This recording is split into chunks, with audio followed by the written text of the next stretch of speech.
Hello survivors and welcome to another Walking Dead Road to Survival video, and in this video we're going to be taking a first look at Gold Mythic Laura, who is going to be the next Advanced Mythic character coming to RTS.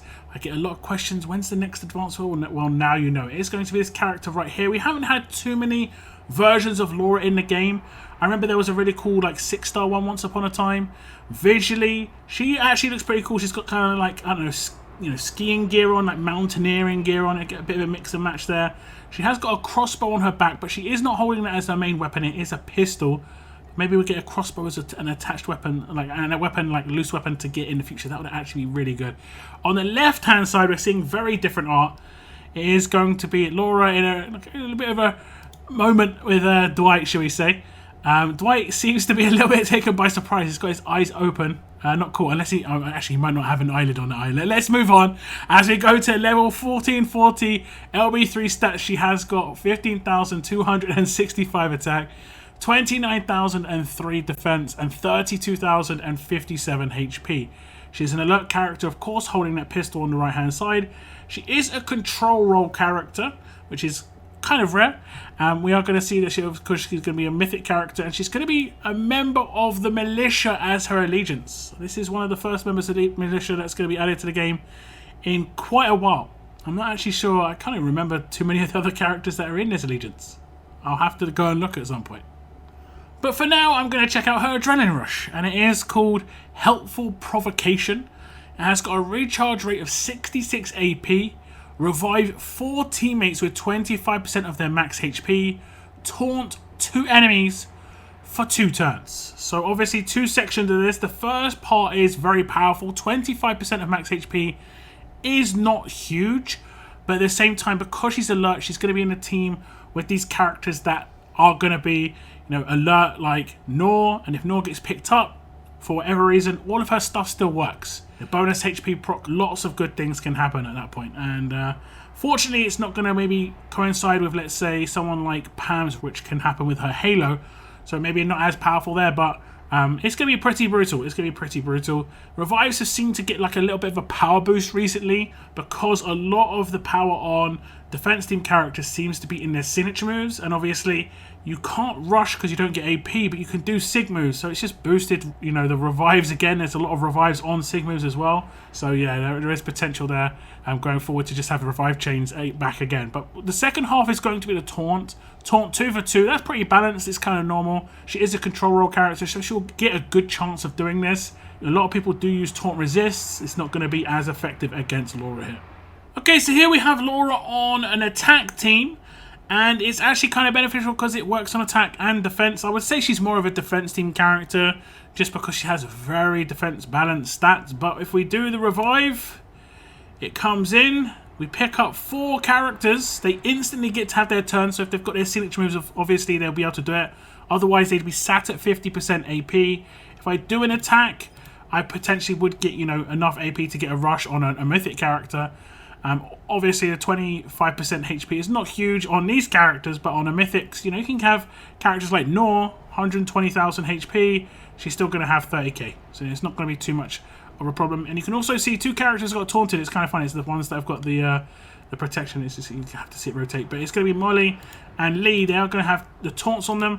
Now the focus will come in on the low-level characters, as you can see. But the attacks will guaranteed come in onto Laura from Lee and Molly. And that means, actual AP gain. So, pretty decent in that scenario. And one thing to remember with Taunt, of course, is you obviously get 5 AP per time you're attacked by someone who is taunted to hit you. Regardless of how much damage they do, if you absolute defend it, anything. You are going to get 5 AP for each one. So that's going to be 10 AP per turn extra. And that will basically offset the fact that her rush is 66 AP, but only for the second time she rushes. The first time she rushes, she'll still have to gain that AP as usual. We'll look at the upgrades here, and you can see at grade 2, it gets +1 to the revive target. So initially, it is actually a 1 revive target, and it gets boosted up to 2 revive targets. At grade 4, it gets an upgrade where a taunt an enemy for 2 turns, so it's single target taunt. At LB1, another taunt target comes in. It's going to be 2 for 2 at that point. And at LB3, another 2 revive targets comes in. So it's going to be 4 teammates get revived with 25% of their max HP. So quite progressive upgrades here. I would say, obviously, she's just going to get stronger and stronger on the rush as you upgrade her. Whether you necessarily have to have her LB3 for the 4 revive is very, 4 revive is overkill. But, 2 revive is still very, very good. But I'd say the 2 taunt is very important. You want to have as much control as possible. The more stats you can get, the better when it comes to getting her limit breaks up. And obviously a bonus, if you do get her to LB3, is she's just going to have the potential of reviving your entire team. Laura would have to be the last one alive in that scenario. It's not going to happen too often. But if it did, Laura's just going to pick everybody back up. So, yeah, very good for you. So obviously this rush can be devastating if it actually goes off in the wrong scenario, taking out everyone, no decaps, nothing like that. The pickups will come in, and then you're going to have an entire team just rolling out their sig moves. As like I say, it always felt like revives kind of got better, like in terms of more balance, but now it's crazy because of all these sig moves. It's definitely problematic if a character gets revived again. However, if there's no one to revive, it will always do the taunt, and like I say, because she's a control character, there'll be 40% reduction in resists, making it just more likely that she's actually going to hit that taunt.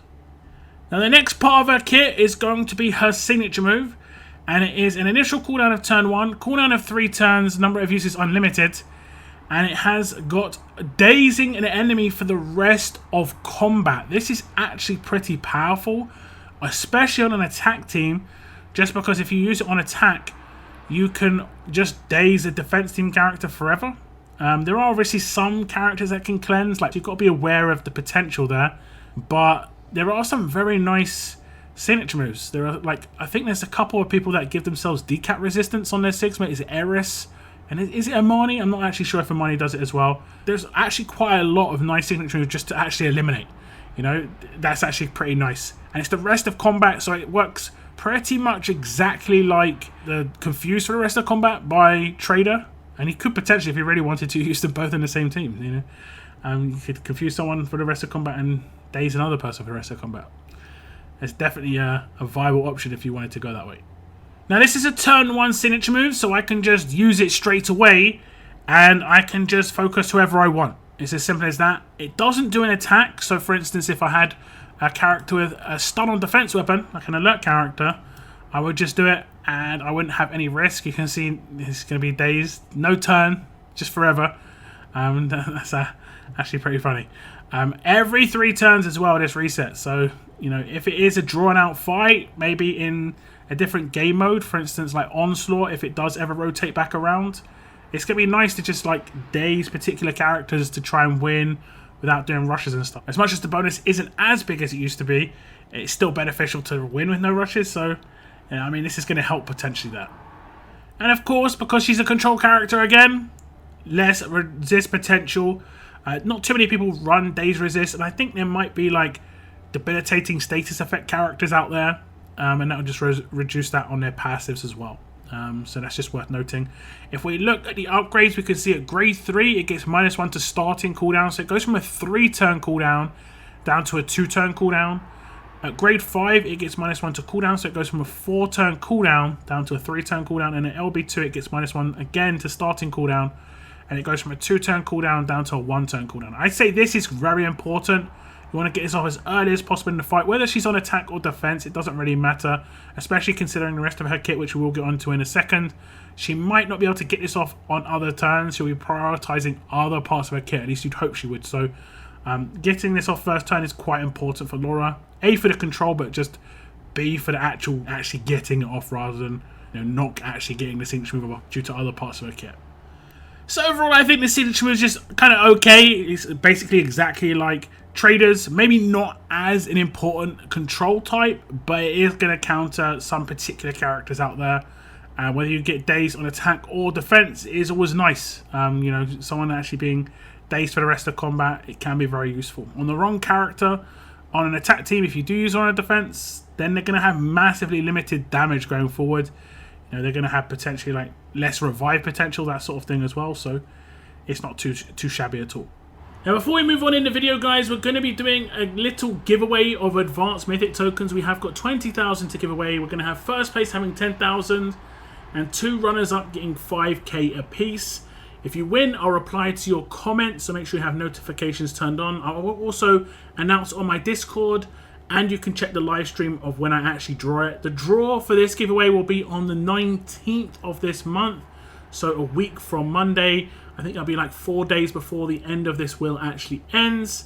And if you want to enter, all you have to do is type below romance. I would type it as part of a sentence and make it as family friendly as possible. So again, YouTube just doesn't spam your comment and it actually gets picked up by the software I use. Best of luck in the giveaway, guys. Back to the video. Now we'll move on to Laura's mythic abilities. These are her passive skills. She is, of course, a control character, so she's going to get precision. Enemy resistances are 40% lower against this character. This is regardless of what she does. Anything that could potentially proc or resist, there'll be 40% reduction on that chance of actually happening.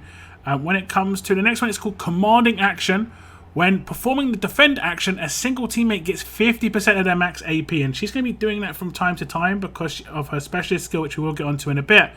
But that's actually pretty good. And the next one is called deny assistance. At the start of each wave, 100% chance 2 support role enemies get impaired for 2 turns. This is pretty powerful. I know a lot of people use damage role characters on attack, stack them up quite heavily. But a lot of people do try and do that, kind of balanced attack. And, impairing characters is pretty damaging. And pretty damaging indeed. Support characters generally have kind of the same sort of deal with defense team characters where they have decent sig moves. But, it is always nice to rush if you can, because generally speaking, they're still going to be able to do something decent. But impairing them is going to be problematic for sure. Next one is called Love Bug. At the start of each turn, 100% chance to heal this character for 50% of their max HP. And she's going to have pretty good HP because her base HP is her highest stat pretty much. One of her highest stats. Her defense and HP are very, very high. So this is going to be nice. It will also, potentially she's going to get bonus HP from other characters. She'll get bonus HP from other characters. She'll heal herself. Obviously, heal reduction can counter this. But if you're focusing on Laura, I think most people will be happy. If, people who get Laura are probably going to use her with Nor. And it will just free up Nor to have a little bit more freedom to do whatever she wants at that point. So a lot of the time, I think, Laura's going to go under the radar and she's going to be, healed up quite a lot of bonus HP. Potentially healing with the command that she's going to be doing. So that's actually going to be pretty effective for sure. Okay, so we're going to start the fight. And as you can see, we have got 2 characters impaired. And I'm just going to do my signature move. And then I should get attacked. We should take some damage. And then I should get healed and begin my turn. And that's how it's basically going to be. We'll do another attack. I've got an attacking weapon just so she'll take some more damage. And we should get healed again by 50%, which is going to be up to 100% in this case because we haven't been taken below 50%. And this is how it be. I could definitely get her HP really high. This is without a leader. This is without a weapon. This is without anything. So, yeah, that HP number is going to get a lot higher. And remember, of course, because it's percentage heals, as always, it doesn't matter how high her HP goes, it's always going to be half of it. So if she gets 100,000, it's 50,000. It's going to be a lot. If we look at the upgrades here, we can see at grade 1, she gets the first half of commanding action, where she performs a defend action. She heals a character for 20% of their max HP. At grade 2, she gets the first half precision, 20% lower resistances against this character. At grade 3, she gets the second half of commanding action, making it 50% of their max HP when she uses defend action. At grade 4, she gets the first half of deny resistance, making it a 50% chance that 2 support role characters get impaired for 2 turns. At grade 5, she gets the first half of Love Bug, which is a 50% chance to heal this character for 50% of their max HP. Then we move into the limit breaks. Precision 2 comes in, and it's going to stack with Precision 1, making a 40% total resistance reduction. Then we have LB2 upgraded Deny Resistance 2, making a 100% chance 2 support role characters get impaired for 2 turns. And at LB3, she gets the 100% chance to heal herself for 50% of her max HP at the beginning of each turn. And that is actually pretty powerful. I'd say it's more powerful probably on a defense team. She's going to get focused a bit more. On an attack team, she's probably not But she's going to be left till last a lot of the time if she's on an attack team. And that's where her rush comes into good use. So she's got a pretty good balance in terms of how useful her kit is on attack and defense, in my opinion. She's going to be a very nice support character, keeping herself up, keeping teammates up, making teammates rush faster. Quite hard to take down. And she's going to fit pretty nicely into these kind of horrible defense teams that are right around right now in like Nor, Rick Lead. Of course, she's going to get a bonus from Rick Lead because of the alert character. So she's going to get that 50% crit reduction. So she's almost getting a tank buff on top of the precision. It's going to be nasty. It's going to be nasty in those setups. Now, the last part of her main kit is she is a command. And this does, of course, mean that when she defends, after someone else has already taken an attack, they get another turn. On a defense team, this is generally done when someone has their rush. I don't really see it where they just do a basic attack. They'll get their rush, the character will automatically defend, and then command that character, and a devastating rush will come out. Be it offensive, defensive, heal, revive, whatever. It will just happen. That target does lose their turn, the next turn, but it just basically means they're going to rush a turn earlier. A lot of the time that is beneficial. On attack, I would say commands aren't as amazing as they once were, but Laura is definitely geared to be a defensive command, so that isn't going to be too much of a problem. Very defensive setup for sure, very defensive stats, and these defense team characters potentially going to be rushing a little bit faster than they were before. Now lastly, she does not have an attached weapon. She has that crossbow on her back in her main art, but she's just got a weapon that is completely empty. You could potentially put like Nor's pistol in her hands, or the absolute defense pistol from way back on, from this one of the battle passes. There are a lot of alert options for defense team weapons, and a lot of them are good. A lot of them are good. If you manage to pick some of them up, all of them up, you're going to have a lot of nice weapons on defense teams for sure. And yeah, I don't think Laura's going to be focused too much. Again, that's just going to give her freedom to kind of just get on with the fight, keep herself alive, keep teammates alive, potentially prop bonus HP on Nor, stuff like that. So, yeah, it is a problem. It is a problem. You don't want her to get a rush, though. That taunt 2 for 2, even if she doesn't revive, the taunt 2 for 2 is going to be a problem. So this was Gold Mythic Laura, and she is going to be the next character to come to the Advanced Mythic Wheel in RTS. Like I said in the intro, I did get a lot of questions actually recently. When's the next Advanced Wheel? Well, generally it's going to be Thursdays when new wheels appear, and it is going to be another one. That's generally going to be on a Thursday, I would assume. So this is, like I say, Gold Mythic Laura. I think she's a pretty good support character. She does require good characters to be around her, but as a defensive alert character, she's just got like a huge bunch of other characters that are new. Nor, Rick, even Maggie from Progression Missions is actually pretty good, so it's not like she hasn't got characters that she can just be in a team and have like pretty good power with. And but like I said, I think, like I say, she's going to be kind of ignored just because of the problematic of Nor mainly a lot of the time.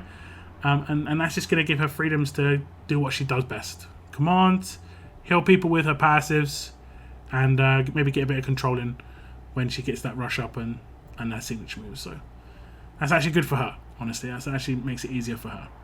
But do tell me what you think about Gold Mythic Laura as another character to join those nasty Rick defense teams. Let me know in the comments down below. I want to thank you very much for tuning in, and as always, keep on surviving, guys. Keep on surviving.